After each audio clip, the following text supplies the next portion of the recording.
Okay, hi all. Welcome to my kitchen. Today is Wednesday. It is October 25th. It is going on 5:30. I'm not really going to do much of a cooking video today because frankly, I am pooped from yesterday. And we had dessert at a late hour last night. It was about 9:30 when we had cake and coffee. And unfortunately, the coffee my husband made didn't sit well with me, and it kept me up for most of the night. So I've been taking it very easily today. I'm not doing anything. We have plenty of prime rib. We have mashed potatoes. I'm going to do a frozen vegetable. Those are just reheating. So I thought I would do, and of course, you know the mouthpiece has to be barking because guess who's in here? All right, you're on camera. Okay, say hi to the people. Yeah, figured. Okay. So anyway, I'm going to just give you guys, or show you guys how to heat up leftovers. And that's what we're going to do. Let me let them out really fast. It's kind of gloomy here. It's really, really cloudy. And I'm going to flip you guys around so you can see that. Yeah, you can see how cloudy it is. It's also getting dark. We're supposed to get rain. It's still mild. It was probably in the low 70s today, like 71, 72. It might have even only been in the 60s.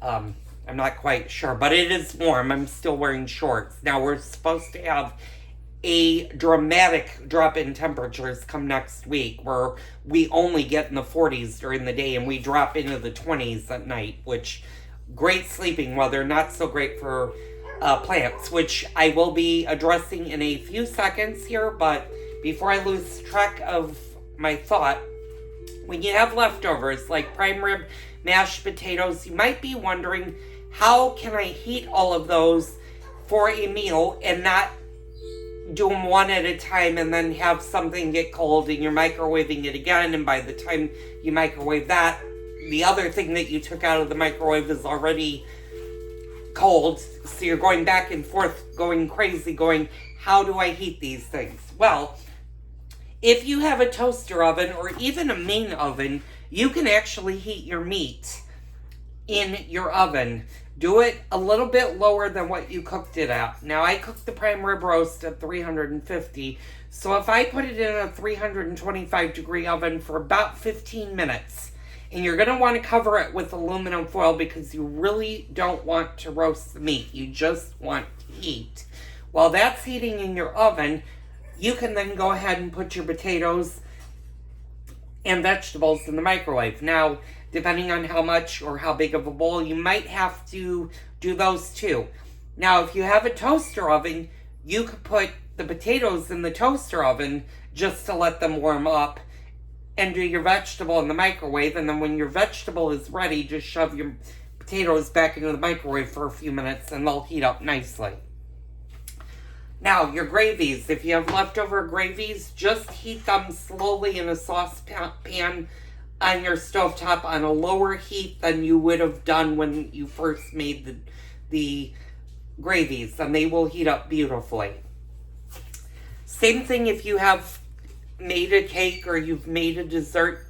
When you're doing all of that, just before you go to eat, pull that out of the refrigerator and let that get to room temperature, because chances are you're not going to eat dessert immediately after dinner. At least with us, we like to have about an hour and a half between dinner, the meal, and dessert. Sometimes, like for the holidays, if I have company, then I will serve everything all at once. But usually I give my guests a little bit of a break so they have time to digest before you're shoving something sweet down their face.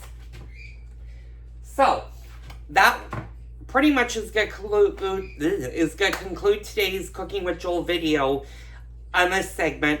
I am going to let you guys know I am taking the next few days off, and the only reason I'm taking the next few days off is I have no cooks. I did the big cook, and now I need to get the living room ready for the furniture because it is arriving on Tuesday.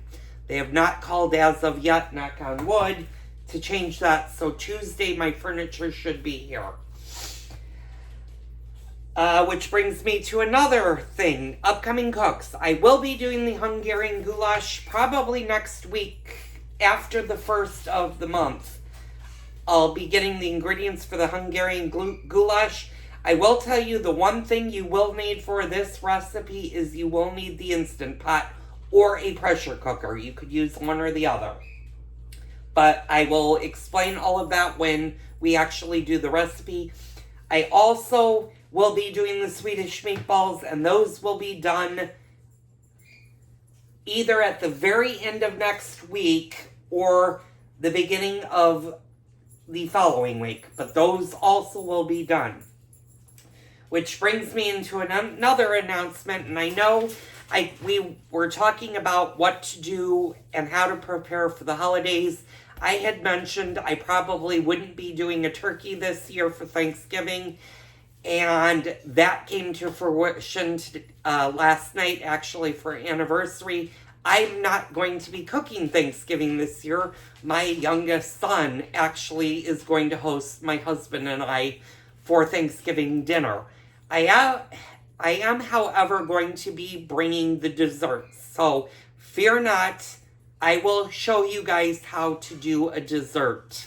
Your pumpkin pies and your apple pies. So those will definitely be done for the Thanksgiving holiday. Now, I am going to host Christmas, so there will be videos for the Christmas and New Year's holiday. We are going to do that.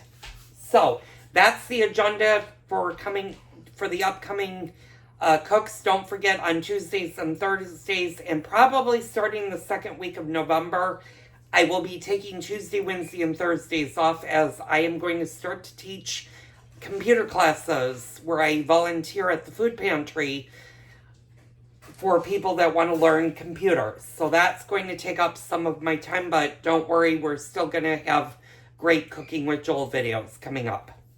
So I'm going to end this one. You're going to see me in a second, and we're going to go into the gardening update videos. So stay tuned for that. I'm going to conclude the Cooking with Joel. Don't forget to smash that like button, hit the subscribe button, and don't forget to leave me a comment down below. You guys have been more than lovely to chat with. I love conversing with my old timers, and even some of you newbies that are just joining for the first time. You can definitely down below say hi to me, and chances are I'll say hi back to you on camera. So thanks for tuning in. Tune in next for gardening update with Joel.